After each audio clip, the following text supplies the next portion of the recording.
مدرسہ بیت العلوم کونڈوا پونے۔ اس official channel کو سبسکرائب ضرور کریں۔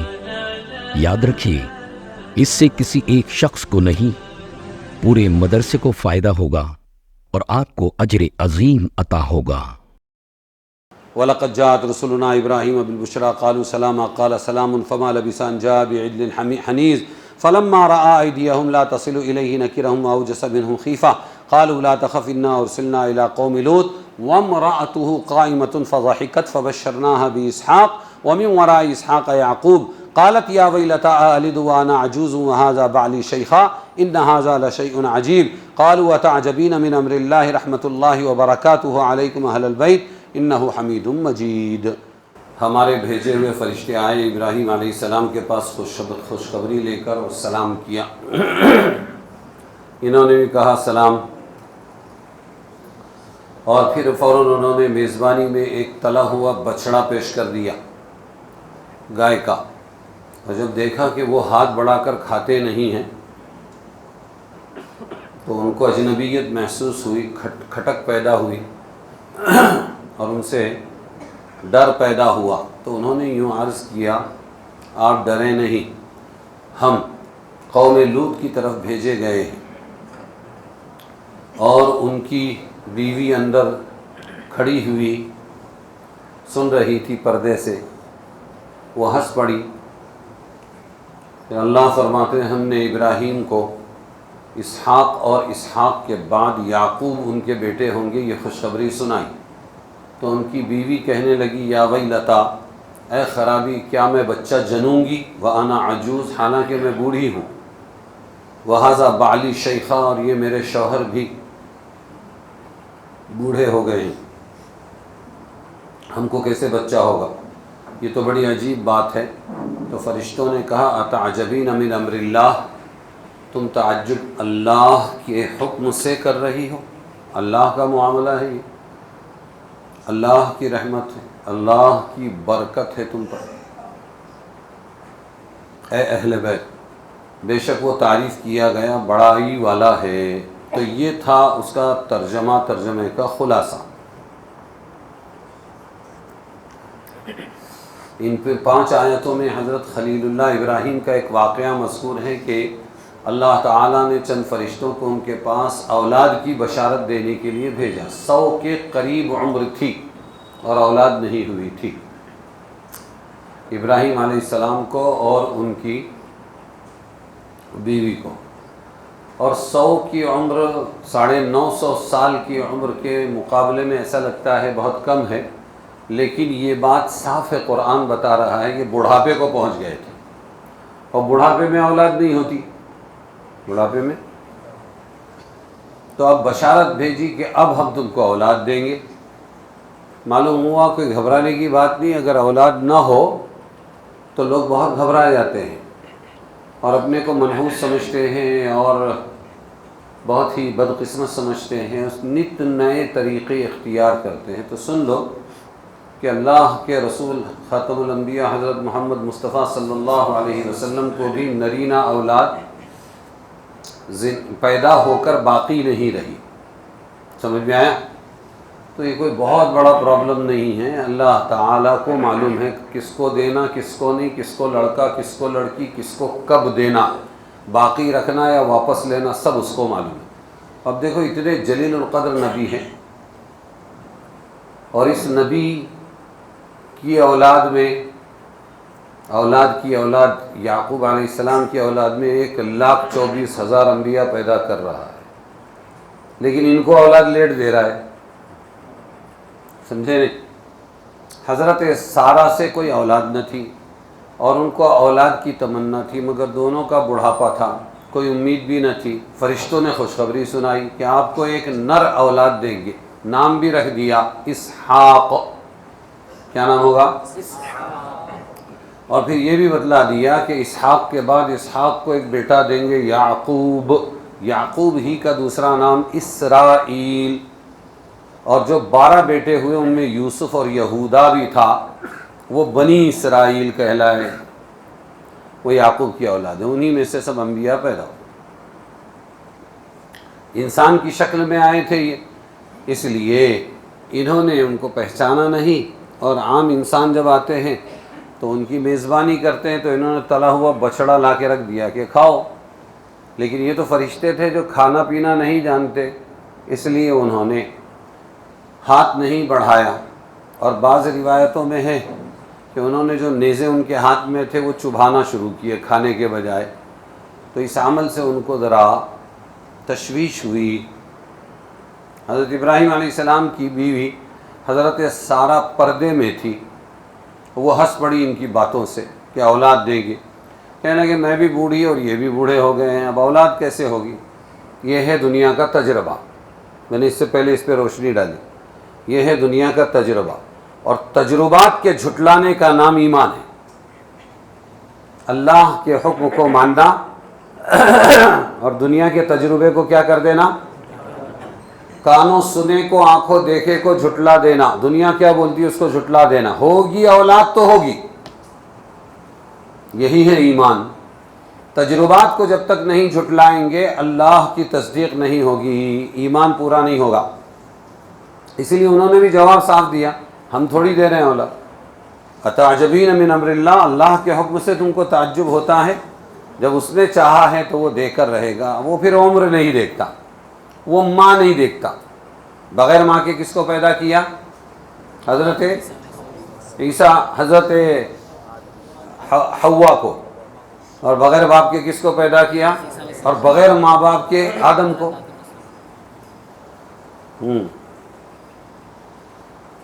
فبشرناها بإسحاق۔ حضرت عبداللہ ابن عباس رضی اللہ عنہما نے فرمایا یہ تین فرشتے جو آئے تھے انسانی شکل میں خوشخبری دینے کے لیے، جبرائیل، میکائیل اور اسرافیل تھے۔ کون تھے یہ تینوں؟ جبرائیل، میکائیل اور اسرافیل۔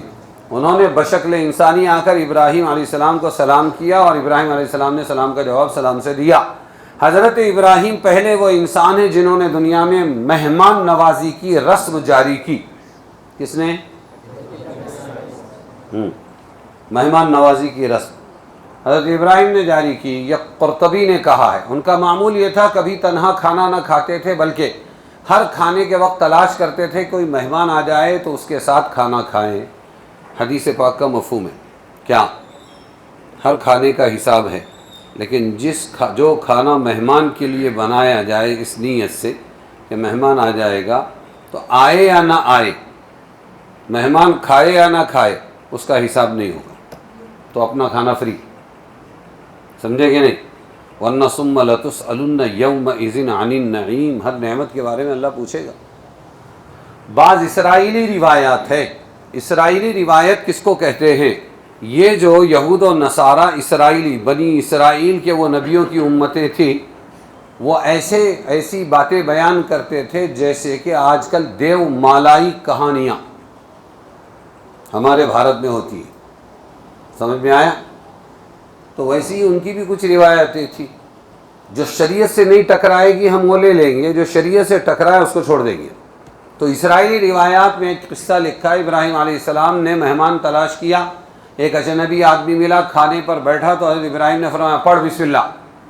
کھانا کھانے سے پہلے کیا کر؟ بسم اللہ۔ اس نے کہا میں نہیں جانتا اللہ کون اور اللہ کیا ہے۔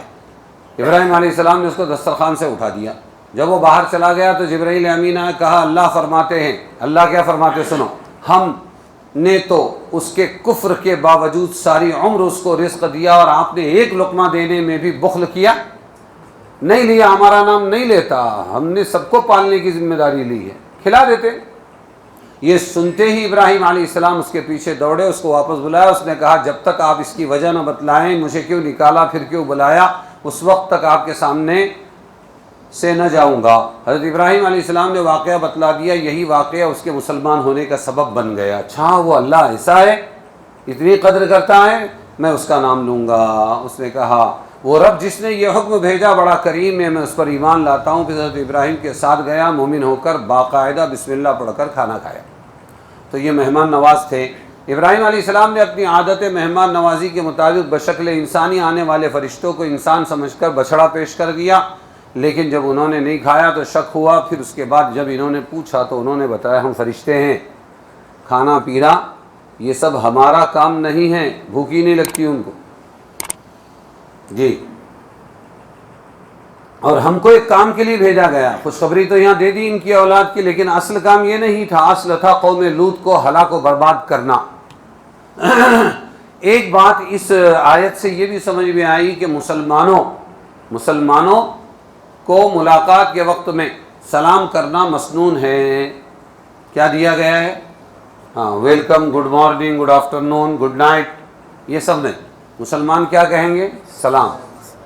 جانتے ہو سلام کیا ہے؟ دعا ہے. سلام اللہ کا نام ہے. کس کا نام ہے؟ اس سے بہتر اور کوئی سلام نہیں ہے. یہ رسم تو ہر قوم و ملت میں پائی جاتی ہے، ملاقات کے وقت ایک دوسرے کو کچھ نہ کچھ بولتے رہتے ہیں. سمجھ میں آیا کہ نہیں؟ ہمارے یہ دیش واسی بھی بولتے ہیں، اور ہماری جو مظلوم قوم ہے انہوں نے بھی ایک سلام ایجاد کیا ہے. مونڈ نواسی، کیا بولتے ہیں وہ ایک دوسرے کو؟ مونڈ نواسی بولتے ہیں. وہاں سے وہ پہچان جاتے ہیں کہ اپنی برادری کا ہے. اور ایک وہ بازار چلنا میں امامت کرتا تھا، تو وہاں پر ایک قوم تھی، وہ پتہ نہیں کون سی قوم تھی، اس میں سے ایک رشید بھائی شربت بیچتے تھے. تو ہمارے ایک متولی تھے، وہ بڑے مستی والے تھے، وہ جب بھی دیکھتے تھے تو چھیڑتے تھے. کیا رے رب کے رپا رپ ٹم کے ٹما ٹم. بولے یہ کیا ہے رب کے رپا رپ اور ٹم کے ٹما ٹم؟ بولے یہ ان کا سلام ہے. یہ برادری جو بیٹھتی ہے آپس میں، تو آنے والا بولتا ہے رب کے رپا رپ، تو جواب دینے والا بولتا ہے ٹم کے ٹما ٹم. تو ہر ایک کی اپنی اپنے ہر ایک کے سلام ہے. ہمارے یہاں السلام علیکم ہے، یہاں اگرچہ کہا ہے قالو سلاما ہے نا، لیکن ہم السلام علیکم بولیں گے. اس اور سلام میں فرق وہی ہے، اسکائی اور دا اسکائی. سمجھ میں آیا؟ مون اور دا مون. تو اسپیشل اور خاص جب ہوگا تو دا لگے گا، THE. بات سمجھے؟ ایسے ہی السلام علیکم. ہاں، اور یہ ترکی والے ہیں نا اور مصر والے، یہ آپس میں جب ملتے ہیں تو بولتے ہیں سلام علیکم. حج میں ہم کو ملتے تھے سلام علیکم. غلط ہے، السلام علیکم. نبی نے کیا سکھایا ہم کو؟ اسپیشل سلام. اور اس کا جواب کیا ہے؟ وعلیکم السلام ورحمۃ اللہ. مہمانی اور مہمانداری کے چند اصول بھی بتلا دیے کہ مہمان جب آ جائے تو جو کچھ ماں حضر ہے فوراً پیش کرو. ارے سمجھے کہ نہیں؟ اس میں تکلف کرو گے تو مہمان بھوکا چلا جائے گا. میں ابلی ہوئی دال بھی پیش کرتا ہوں. کیا کرتا ہوں؟ ہاں، بگھار کا انتظار نہیں کرتا میں. مہمان آ جائے اور ابلی ہوئی دال ہے، صاحب یہ پاؤ ہے یا یہ چپاتی، یہ چاول ہے اور یہ ابلی ہوئی دال ہے، انتظار کریں گے تو بگھاروں گا، ورنہ آپ کا وقت قیمتی ہے. تو ایک ادب یہ بتایا. کیا؟ مہمان نوازی کے آداب میں سے کہ مہمان آتے ہی جو کھانے پینے کی چیز میسر ہو، جلدی سے مہیا ہو سکے وہ لا کر رکھے. خصوصاً مسافر، اس کے نزدیک کھانا اہم نہیں، منزل پہ پہنچنا یہ اس کا مین انٹینشن ہے، اور جلدی سے مہیا ہو سکے وہ لا کر رکھے. پھر اگر صاحب وسعت ہے تو مزید مہمانی کا انتظام بعد میں کرتا رہے. دوسری بات معلوم ہوئی، مہمان کے لیے بہت زیادہ تکلفات کی فکر میں نہ پڑے، آسانی سے جو اچھی چیز مل جائے وہ مہمان کی خدمت پہ پیش کر دے. حضرت ابراہیم کے یہاں گائے بیل رہتے تھے، اس لیے بچڑا ذبح کر کے فوری طور پر اس کا گوشت تل کر دے دیا انہوں نے. تیسری بات سمجھ میں آئی، آنے والے مہمان والوں کی مہمانی کرنا آداب اسلام اور مکارم اخلاق میں سے ہے. کیا ہے؟ بہت بڑے اخلاق ہے، یہ بڑا خلق ہے یہ کہ آنے والے مہمان کی میزبانی کریں. انبیاء صلحاء کی عادت رہی. اس میں علماء کا اختلاف ہے مہمانی کرنا واجب ہے یا نہیں. جمہور علماء کے نزدیک واجب نہیں، سنت اور مستحسن ہے. بعض نے فرمایا گاؤں والوں پر واجب ہے، کیونکہ وہاں ہوٹل بیٹل نہیں ہوتی، لیکن شہر میں ہوٹلیں بہت ہوتی ہیں، وہ اپنا بندوبست کر سکتے ہیں، اس لیے یہاں سنت ہے. یہ بھی فرق کیا ہے لوگوں نے. فَلَمَّا رَأَىٰ أَيْدِيَهُمْ لَا تَصِلُ إِلَيْهِ نَكِرَهُمْ. جب ہاتھ بڑھنے نہیں لگا تو ان کو بہت ہی زیادہ توحش ہوا. اس سے معلوم ہوا کہ مہمان کے آداب میں سے ایک ادب یہ بھی ہے، مہمان کے سامنے جو چیز پیش کی جائے اس کو قبول کرے. مہمان کے سامنے جو چیز بھی پیش کر دے تو مہمان اس میں کوئی آنا کانی نہ کرے، اس کو قبول کرے. کھانے کو دل نہ چاہے تو رک جائے، پرہیز ہے تو رک جائے، لیکن یہ کیا لے کے آئے، اس طرح بدتمیزی نہ کرے مہمان بھی. سمجھ میں آیا؟ اور دل جوئی کے لیے تھوڑا سا ایک لقمہ لے لے اس میں سے. اسی جملے سے دوسری بات معلوم ہوئی کہ میزبان کو چاہیے صرف کھانا سامنے رکھ کر فارغ نہ ہو جائے، بلکہ اس پر نظر رکھے کہ مہمان کھا رہا ہے یا نہیں۔ اب یہاں دو باتیں، یہ دیکھیں مہمان کو نہیں پڑ رہا کچھ تو بھی گڑبڑ ہے تو دوسرا بندوبست کر دے وے، سمجھے کہ نہیں سمجھے؟ میں مرکز میں رہتا تھا، اس میں اپنا مدارس اللہ مسجد میں، تو آنے والوں کو ہدایت میرے ذمے تھی۔ تو ہڑپ سر کے ایک ساتھی تھے، میں بولا عرب جماعت آ رہی ہے اور مرچی سالن پکے گا پونا میں اور مرچی رہے گی دلی میں، اتنی دور رہنا چاہیے، کیونکہ ہمارے یہاں بولتے ہیں نا پھکا پکاؤ تو ہری مرچی کا بناتے ہیں، سمجھ میں آیا؟ ہمارے گھروں میں جب پھکا پکاؤ بولے تو میں بیمار کے لیے، تو میرے کو معلوم تھا یہ ایسا کرنے والے ہیں، تو سالن پکے گا مدارس اللہ مسجد میں اور مرچی کہاں رہے گی، اس نے پوری ہدایت لیا سب۔ اس کے بعد میں گیا گشت کے لیے 3-4 گھنٹے ادھر ادھر گیا، عرب جماعت کو لے کے آیا، کھانے کا ٹائم ہو گیا تھا، 12:30-1 بج رہے تھے، اور وہ کھانے کو بیٹھے تو دیکھا میں نے جیسے ہمارے یہاں گوار بھینڈی پکتی ہے نا، ایسے گوار کی طرح ہری مرچی تھی، ہری مرچی کا سالن تھا، اور سب عرب ایسے دور بیٹھے ہوئے ایسا کر رہے ہیں۔ میں بولے یہ کیا مصیبت ہو گئی بھائی، میں تو اتنی اچھی ہدایت دیا تھا۔ خیر میں نے جلدی سے اس وقت مسکا وغیرہ کیا کیا لایا، دیا، کھلایا پلایا، سب ختم کیا۔ بعد میں نے قصہ معلوم کیا، کہاں ہے وہ؟ بولے وہ تو گیا تمہارے سے ہدایت لے کے نوکری پہ گیا وہ، دوسرے کو اس نے ایسی ہدایت کیا ہدایت دیا، وہ کیا سمجھا وہی جانے۔ مرچی دلی میں مرچی نہیں تو مرچی کا سالن پکایا اس نے۔ تو مہمان کے سامنے ڈھکیل کے ہم مطمئن نہ ہو جائیں مہمان کھا رہا ہے یا نہیں، یہ بھی دیکھیں، یہ ہماری ذمہ داری ہے۔ سمجھ میں آیا؟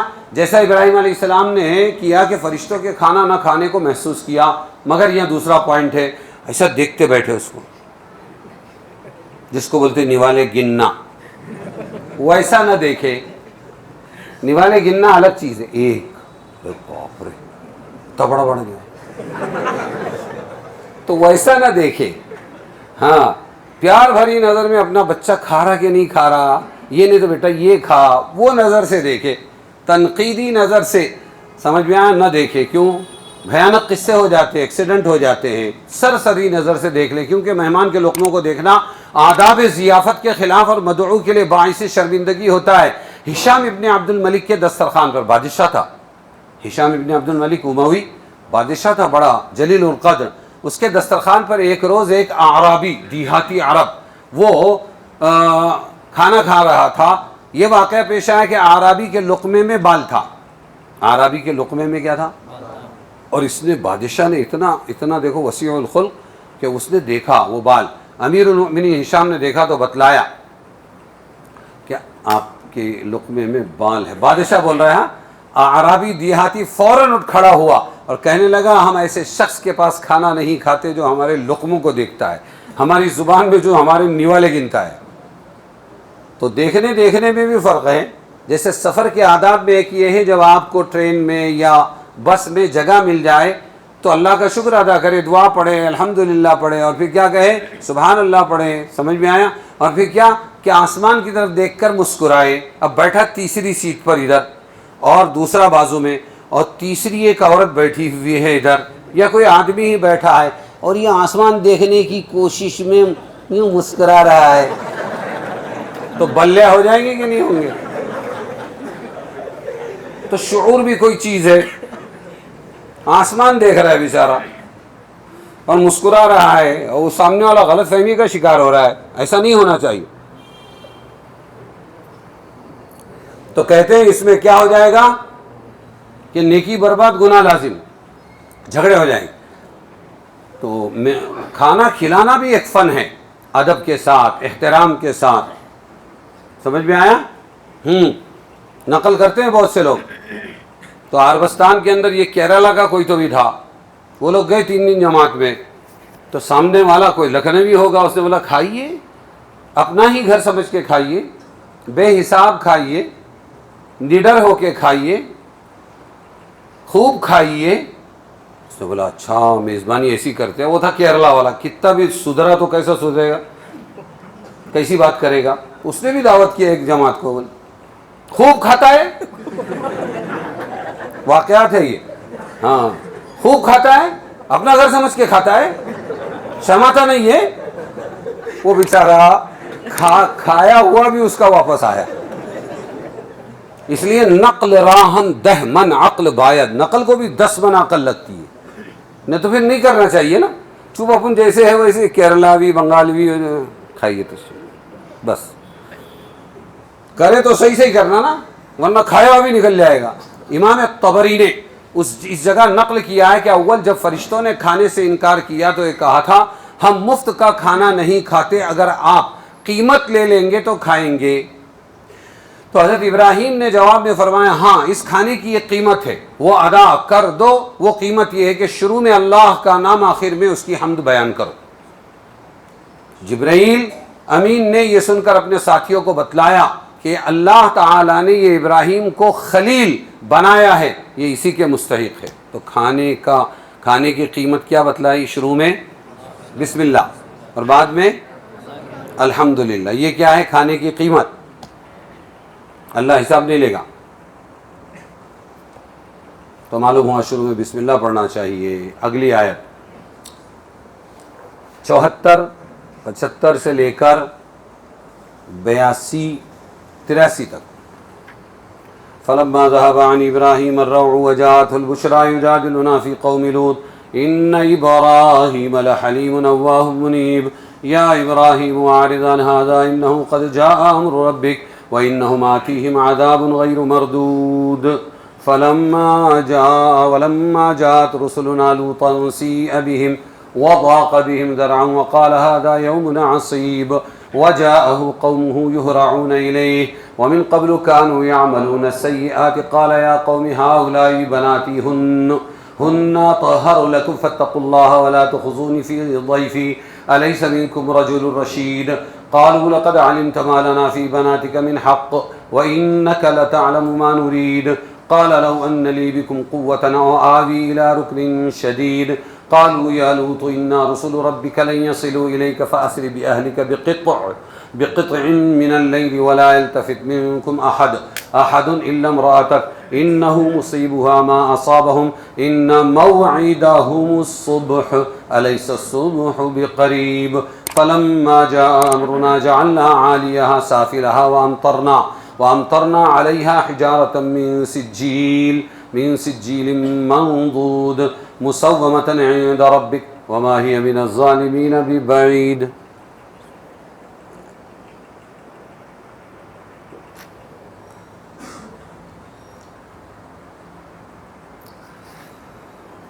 جب ابراہیم علیہ السلام پر ذرا رعب طاری ہوا، جب ابراہیم علیہ السلام پر رعب، ابراہیم سے ڈر ختم ہو گیا اور آئی ان کو خوشخبری، تو جھگڑنے لگے ہم سے قوم لوط کے حق میں. کون؟ ابراہیم علیہ السلام. کہ ان کو کیوں مارتے ہو؟ رحم دل تھے نا، قوم لوط کو کیوں عذاب دیتے ہو جا کر؟ تو اللہ نے یوں کہا ہم سے جھگڑنے لگے، فرشتوں سے جھگڑ رہے تھے. لیکن اللہ نے تعریف بھی کی، البتہ ابراہیم تحمل والے، لحلیم تحمل والے، نرم دل اواہ منیب رجوع ہونے والے تھے. تو ہم نے کیا کہا پھر؟ اے ابراہیم چھوڑ یہ خیال، یہ تیرا کام نہیں ہے، تو اپنا دیکھ، وہ قوم لوط جانے ہم جانے، یہ خیال چھوڑ دو. وہ تو آ چکا، کیا آ چکا؟ حکم تیرے رب کا، فیصلہ ہو گیا ان کی ہلاکت کا. وَإِنَّهُمْ آتِيهِمْ، اور بے شک ان پر آتا ہے عذاب جو لوٹایا نہیں جاتا. کیسا عذاب آئے گا اب ان پر؟ قوم لوط پر. اور جب ہمارے بھیجے ہوئے پہنچے لوط علیہ السلام کے پاس تو غمگین ہوئے لوط علیہ السلام ان کے آنے سے، اور تنگ ہوئے وہ دل میں، اور بولے آج دن بڑا سخت ہے. تنگ دل ہو گئے، عذاب کے فرشتے تھے. اور آئی ان کے پاس قوم ان کی دوڑتی ہوئی بے اختیار، یہرعون الیہ. کیسی آئی وہ قوم ان کے پاس؟ دوڑتی ہوئی. دنیا کی گندی ترین قوم تھی یہ، سمجھ میں آیا؟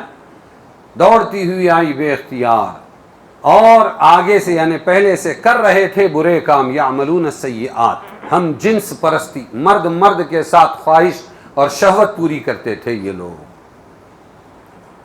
وجاءہ قومہ، قال یا قوم، حضرت ابراہیم حضرت لوط علیہ السلام نے فرمایا قوم یہ میری بیٹیاں حاضر ہیں، بناتی ہن بناتی ہاؤلائی بناتی ہن اطہر لکم، یہ بیٹیاں میری حاضر ہیں، یہ پاک ہے تم کو، تو ڈرو اللہ سے اور مت رسوا کرو مجھ کو میرے مہمانوں میں، کیا تم میں ایک مرد بھی نہیں نیک چلن، الیس منکم رجل الرشید، قالوا، تو قوم نے جواب دیا لقد علمت ما لنا فی بناتک من حق، آپ تو جانتے ہیں ہم کو تیری بیٹیوں سے کچھ غرض نہیں، اور تجھ کو معلوم ہے جو ہم چاہتے ہیں۔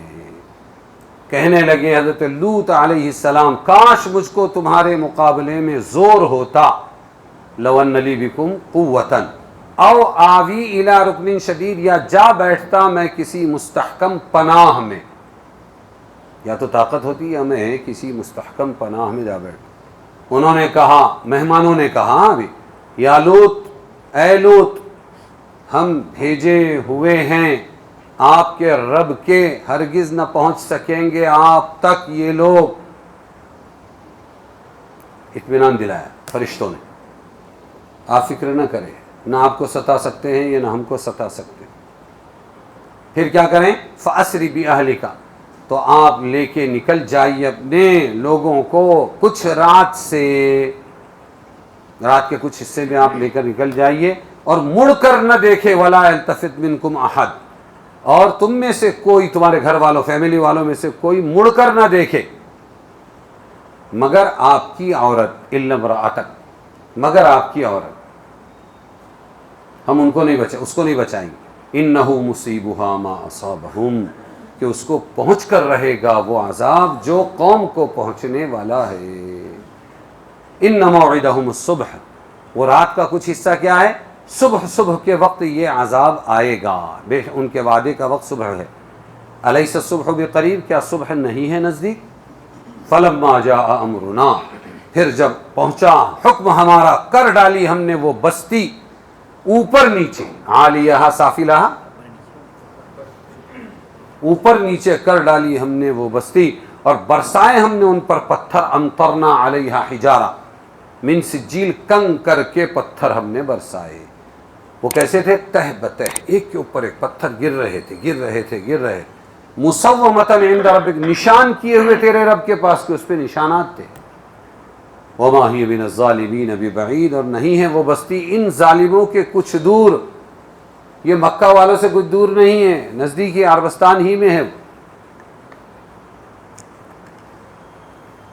سورہ ہود میں اکثر انبیاء سابقین، ان کی امتوں کے حالات، انبیاء کی مخالفت کی بنا پر مختلف قسم کے آسمانی عذابوں کا بیان آیا ہے۔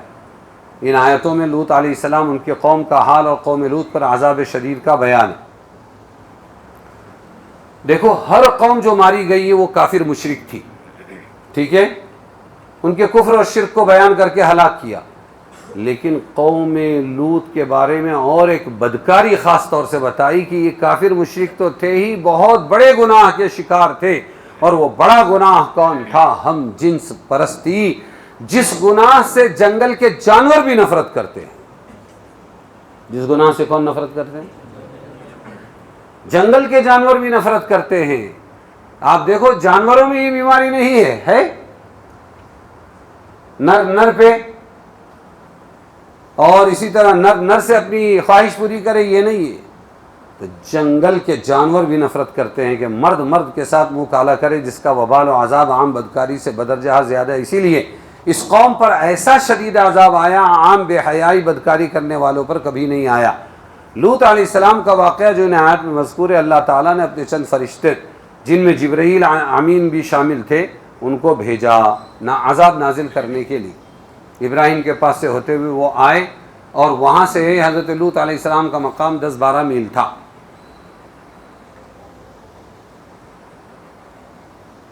یہ فرشتے یہاں جو آئے حسین لڑکوں کی شکل میں آئے۔ کیسے آئے؟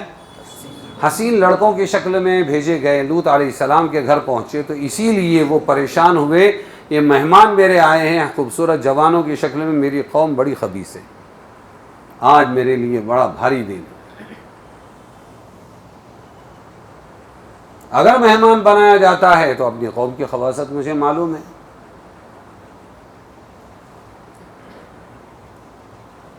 عجیب بات ہے، آزر بت پرست تھے، ان سے کس کو پیدا کیا؟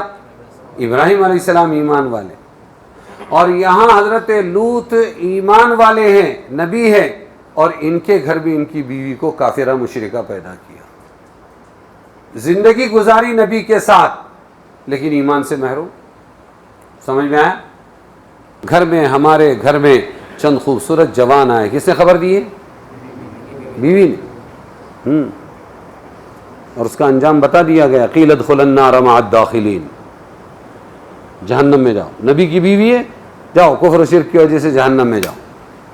تو یہ آئے گناہوں کا تصور لیے ہوئے، جب آئے یہ تو حضرت نوح علیہ السلام نے فرمایا میری بیٹیاں ہیں وہ تمہارے لیے پاک ہے۔ نعوذ باللہ ثم نعوذ باللہ، یہ مطلب نہیں ہے کہ تم جو گندا کام ان مردوں کے ساتھ کرنا چاہتے تھے میری بیٹیوں سے کرو، ہرگز نہیں، کیونکہ لفظ اطہر خود بتا رہا ہے پاکیزہ، کیا بتا رہا ہے؟ حرام میں کہا کہ پاکیزہ، مطلب یہ تھا کہ میں میری بیٹیاں تمہارے سرداروں کے نکاح میں دے دوں، کیا دوں؟ ہاں، تم یہ کام مت کرو۔ اس وقت تک مومن کی بیٹی کافر کے نکاح میں دی جا سکتی تھی، تمام نبیوں کے زمانے میں یہ چلا، حتیٰ کہ حضور پاک صلی اللہ علیہ وسلم کے زمانے میں بھی شروع میں چلا۔ اسی لیے حضور صلی اللہ علیہ وسلم نے اپنی دو بیٹیوں کا نکاح عتبہ ابن ابو لہب کے بیٹے عتبہ، ابو العاص ابن ربیع سے کر دیا، حالانکہ یہ دونوں کافر تھے۔ پھر بعد میں وہ آیت نازل ہوئی کہ مسلمان عورت کا نکاح کافر مرد سے حرام ہے۔ کب تک چلا یہ؟ مسلم لڑکی کافر کے نکاح میں دے سکتے ہیں، حضور صلی اللہ علیہ وسلم کے بھی ابتدائی زمانے تک۔ ارے سمجھے کہ نہیں؟ تو انہوں نے کہا میں میری بیٹیاں دیتا ہوں اور کوئی سردار نکاح کر لے ان سے، لیکن یہ میرے مہمانوں کے ساتھ گندا جو سوچ رہے ہو وہ مت کرو۔ اور یہ جو انہوں نے کہا کہ مجھے طاقت ہوتی یا کوئی ایسی جگہ ہوتی میں جاتا اور جا کر کیا الی رکن شدید، کیا کہا؟ او آوی الی رکن شدید، یا جا بیٹھتا کسی مستحکم پناہ گاہ میں۔ اللہ کو حضرت لوط کی یہ بات اتنی پسند آئی کہ حضور پاک صلی اللہ علیہ وسلم نے فرمایا، ترمذی کی روایت ہے، حضرت لوط علیہ السلام کے بعد اللہ تعالیٰ نے کوئی نبی ایسا نہیں بھیجا جس کا کنبہ قبیلہ اس کا حمایتی نہ ہو۔ بعد کے ہر نبی کو اللہ نے ایسا کنبہ قبیلہ دیا جنہوں نے اپنے نبی کا ساتھ دیا، چاہے ایمان قبول نہیں کیا، لیکن یہ ہمارے محترم ہیں، ہمارے خاندان کے ہیں، ان کی حفاظت میں ہم ساتھ دیں گے۔ خود رسول کریم صلی اللہ علیہ وسلم کے متعلق کفار قریش نے ہزار طرح کی تدبیریں کی، لیکن آپ کے پورے خاندان نے آپ کی حمایت کی، اگرچہ مذہب میں وہ سب آپ کے موافق نہ تھے۔ اسی وجہ سے پورے بنی ہاشم اس مقاطعہ میں رسول کے ساتھ شریک رہے جس میں کفار قریش نے ان پر دانہ پانی بند کر دیا، شیعہ ابی طالب۔ نے سمجھے کہ نہیں؟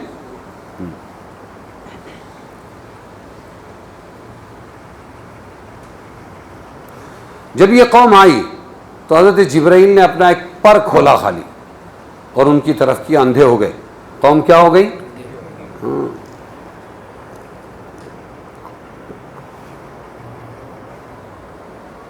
رات کے وقت لے کے چلو، تمہارے جو ایمان والی بیٹیاں وغیرہ ہے یہ پیچھے مڑ کر نہ دیکھے، دھماکہ ہوگا، پیچھے پلٹ کے نہیں دیکھیں، انہیں ذرا بھی رحم نہیں کھانا، یہ مطلب۔ مگر تمہاری بیوی، مطلب یہ ہے تمہاری بیوی بھی تمہارے ساتھ چلے لیکن وہ پلٹے گی، دیکھے گی، تو اس کی پرواہ تم مت کرو، اس لیے کہ اس پر بھی عذاب آئے گا۔ یا مطلب یہ ہے کہ بیوی رہ گئی، رہ جانے دو ان لوگوں کے ساتھ، لیکن وہ نکلی، چلی، جب ان پر عذاب آیا صبح کے وقت میں تو زور سے دھماکہ ہوا، یہ برابر آگے چلتے رہے اور ان کی بیوی نے پلٹ کے رحم کھا کے اپنی قوم کو دیکھا، ایک پتھر آیا وہیں پر اس کو ہلاک کر دیا۔ اور یہ جو ہے ان موعدہم الصبح، صبح کے وقت ان پر عذاب آئے گا۔ تو حضرت لوط اتنے تپے ہوئے تھے ان کے مظالم سے، جب عذاب طے ہو گیا اللہ کی طرف سے تو جلدی لاؤ، تو اس پر انہوں نے کہا الیس الصبح بقریب، انہوں نے کیا کہا فرشتوں نے؟ کیا صبح قریب نہیں ہے؟ قریب ہی ہے، ذرا صبر کر لو۔ سمجھ میں آیا؟ وہ 4 بڑے شہر تھے لوط علیہ السلام. جبرائیل علیہ السلام، اس کو مؤتفقات بھی قرآن میں کہا ہے. کیا کہا؟ تو جبرائیل علیہ السلام نے اپنا ایک پر لیا اور چاروں شہروں، بڑے بڑے شہروں کے نیچے سے زمین اٹھائی اور آسمان تک لے گئے. سمجھ میں آیا؟ سب شہروں کو اٹھا لیا، ہر چیز اپنی جگہ رہی، پانی کے برتن سے پانی بھی نہیں گرا، یوں لے گئے ہیں آسمان پہ. آسمان کی طرف سے کتوں اور جانوروں اور انسانوں کی آوازیں آ رہی تھی، وہی جو تھے بستی کے. ان سب بستیوں کو آسمان کی طرف سیدھا اٹھانے کے بعد اوندھا کر کے پلٹ دیا، جو ان کے عمل خبیث کے مناسب حال تھا. تم عمل میں اوندھے، تمہارا عذاب بھی اوندھا. جس کے لیے پیدا کی گئی یہ عورتیں، وہ چھوڑ کر مردوں سے اپنی شہوت رانی کرنا، یہ کون سا سیدھا کام ہے؟ تو اوندھوں کو اوندھا ہی عذاب. ارے سمجھ میں آیا کہ نہیں؟ وَمَا هِيَ مِنَ الظَّالِمِينَ بِبَعِيدٍ، اور یہ کیا نہیں ہے؟ دور نہیں ہے ظالموں سے. مکہ کے ظالم لوگ دیکھ سکتے ہیں ان بستیوں میں جا کر کہ کیسے ان کو ہلاک کیا گیا. سمجھ میں آیا؟